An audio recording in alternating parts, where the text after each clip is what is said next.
5ଟା 13 ସେକେଣ୍ଡରେ ତମ ଝିଅ ମୋ ପାଖକୁ ଯାଇଥିଲା। ହଁ ତାପରେ ମତେ ଟଙ୍କା ଲକ୍ଷେ ମାଗିଲା। ତମେ ଦେଲ? ଓହ ମତେ ଟିକେ ବସି ପଡୁନ ଏଠି। ନାହିଁ ବସି ପଇଲେ ଭଲ ଖେଞ୍ଚି ହେଇଯିବ।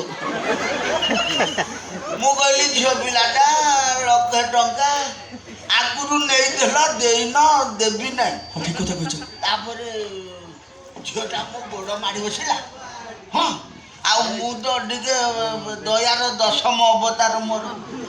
ଯେମିତି ଝିଅ ପିଲାଟା ମାଡ଼ି ବସିଲା ଆଉ ମନା କରିପାରିଲି ନାହିଁ।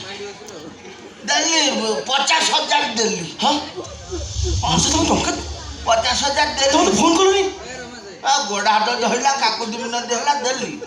କିନ୍ତୁ ମନ ଭିତରେ କିନ୍ତୁ ଆସିଲା। ଆଉ ତା ପଛେ ପଛେ ମୁଁ କହିଲି ଟଙ୍କା ଏତେ ନେଇକି କରିବ କ'ଣ? ସେ ଆଗରେ ଚାଲିଛି ମୁଁ